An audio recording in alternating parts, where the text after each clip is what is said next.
So welcome back to the another video. In this video, we're gonna discuss about perfectly inelastic collision. So hello everyone, this is Gaurav. I hope you all are doing well.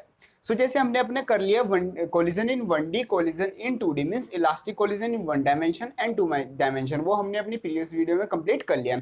अब आता है हमारा perfectly elastic collision. इसका आता है हमारा derivation, बिल्कुल simple सा ही हमारा आता है। सबसे पहले देख लेते हैं इसका डायग्राम में सब हमारे आते हैं, हमारे टू बॉडीज होती है, एक का मास होता है m1, एक का मास होता है m2। जो कि जो m1 बॉडी है वो u1 स्पीड से चल रही है और जो m2 बॉडी है ये वाली छोटी वाली ये u2 स्पीड से है। मीन्स जो ये एक रेस्ट बॉडी पर मीन्स जो इसकी u2 वेलोसिटी, इनिशियल वेलोसिटी जो है वो है इसकी 0, मीन्स ये हमारी एक रेस्ट पर है। बाद में हमारा एक इनके बीच में कुछ इंटरेक्शन होता है, मीन्स ये रेस्ट में पीछे से बहुत बड़ी बॉडी आ रही है, अगर ये इससे टकराएगी, अगर ये बहुत स्पीड से आ रही है और बहुत बड़ी बॉडी है इसके कंपैरिजन में, तो ये टकराएगी और ये इसको साथ लेकर ये आगे चली जाएगी। मीन्स इनमें कोई अलग भी नहीं होगा और ये साथ लेकर इनमें चली जाएगी। तो इस तरीके से हमारा इसमें कुछ काम होगा। तो जैसे हमारे m1 मास की बॉडी है, u1 इसकी वेलोसिटी है, वो m2 मास की बॉडी की तरफ अप्रोच कर रही है। ये हमारा सिनेरियो है बिफोर द कोलिजन। लेकिन कुछ आता है हमारा आफ्टर द कोलिजन। कोलिजन के टाइम पर क्या होगा, ये आपस में कुछ टाइम के लिए इंटरेक्ट करेगी, फिर साथ में चली जाएंगी। तो कोलिजन के बाद हमारा होता है m1 मास की बॉडी होती है, m2 मास की बॉडी जो थी उसको साथ लेकर चली जाती है, किसी स्पीड से, एक v स्पीड से चली जाती है। अब वो v स्पीड क्या है वही हमें निकालनी है। तो जैसे हमारा इलास्टिक कोलिजन आता था उसमें हम क्या कर देते हैं, हम अपना law of conservation of momentum and law of conservation of energy लगा देते थे। लेकिन ये हमारा है इनइलास्टिक कोलिजन। इनइलास्टिक कोलिजन में सिर्फ हमारा लगता है कंजर्वेशन ऑफ मोमेंटम, जो हमारा काइनेटिक एनर्जी का होता है कंजर्वेशन, वो उसमें वैलिड नहीं होता। मीन्स इसमें जो हमारी काइनेटिक एनर्जी है वो कंजर्व नहीं होती, इसमें हमारी काइनेटिक एनर्जी का लॉस और गेन होता है। तो उसमें हम लगाते हैं applying law of conservation of momentum. तो उसमें करते हैं momentum before the collision and momentum after the collision. तो वही हमारी है m1 u1 plus m2 u2 is equal to m1 v1 is equal plus m2 v2। वही सिंपल हम अपनी इक्वेशन रख देते हैं। अब रख देते हैं हम अपनी सबकी वैल्यू। जैसे वैल्यू में m1 u1 तो हमारा u1 ही रहेगा। u2 कितना है हमारा, जो m2 मास की बॉडी है वो रेस्ट पर है, तो उसकी इनिशियल वेलोसिटी कितनी होगी, वो हो गई हमारी 0। तो हम ये रख देते हैं यहाँ पर 0 इज इक्वल टू m1 और v1 कितनी आ जाती है हमारी, मीन्स जो final velocity of m1 body की वो आ जाती है हमारी v, तो हम v1 की जगह रख देते हैं v। और सेकेंडली जो हमारा m2 मास की बॉडी है, जो हल्के मास की वाली बॉडी थी जो उसके साथ ही जा रही है, उसकी जो वेलोसिटी आ जाती है वो आ जाती है हमारी, वो भी v आ जाती है। तो v2 की भी जगह क्या रख देते हैं, अपना v रख देते हैं। इसकी ये जो इक्वेशन है ये इसकी हेल्प से हम निकाल लेते हैं अपनी फाइनल वेलोसिटी की वैल्यू, जो कि आ जाती है हमारी v is equal to m1 u1 upon m1 plus m2। ये आ जाती है हमारी final velocity of both the bodies. Means both इसलिए क्योंकि जो ये हल्की बॉडी थी ये मास की और ये वाली हमारी भारी बॉडी थी, तो ये पीछे से आ रही है, अगर इससे टकराएगी तो ये जितनी हल्की बॉडी है इसके कंपैरिजन में और ये रेस्ट पर भी है, इतनी तेज इनका कोलिजन हो रहा है कि इसके साथ ही चली जाएगी। तो इनकी जो फाइनल वेलोसिटी हो जाती है दोनों बॉडीज की, वो हमारी सेम हो जाती है।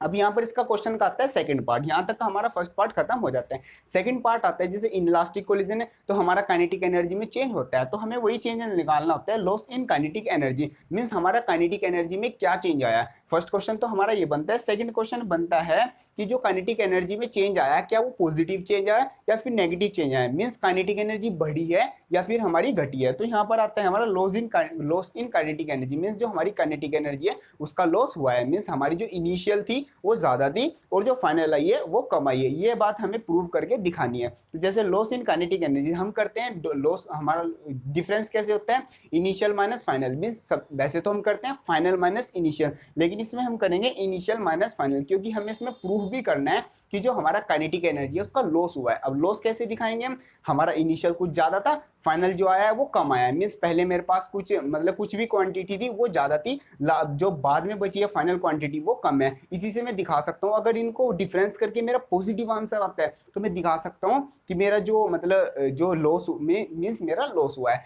अगर मेरी जो इनिशियल है वो कम आ जाए और फाइनल ज्यादा आ जाए तो मेरा क्या है, वो वहां पर लॉस नहीं होगा, वहां पर क्या होगा, गेन होगा। तो ऐसे आ जाता है मेरा डेल्टा के इज इक्वल टू के इनिशियल माइनस के फाइनल। तो काइनेटिक एनर्जी सबको पता होती है क्या होती है, हाफ एम वी स्क्वायर। ठीक है, तो हाफ एम वी स्क्वायर, तो यू यहाँ पर रख देते हैं, इनिशियल है, इनिशियल क्या है मेरी वेलोसिटी u1, ये तो हमारी 0 है, ये तो u2 क्योंकि रेस्ट पर है उसकी तो कोई काइनेटिक एनर्जी होने की नहीं है, तो u1 का स्क्वायर रख देते हैं प्लस हाफ m1।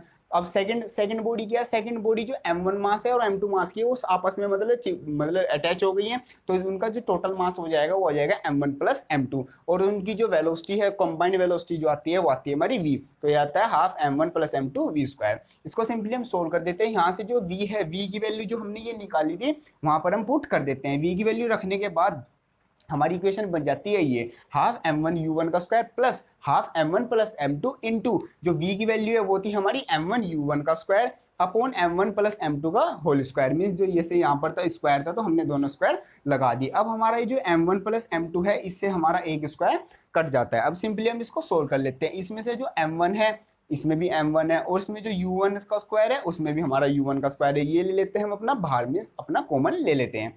तो कॉमन लेने के बाद 1 minus m1 upon m1 plus m2 ये हमारा बच जाता है। अब इसका एलसीएम लेके सिंपल हम इसको सोल्व कर लेते हैं और हमारा जो m1 है m1 से m1 कट जाएगा, सिंपल बचता है हमारा m2। तो लास्टली जो हमारी इक्वेशन आ जाती है delta k is equal to half m1 square m1 into u1 का square into bracket m2 upon m1 plus m2, ये सिंपली हमारी लास्टली इक्वेशन आ जाती है, means loss in kinetic energy.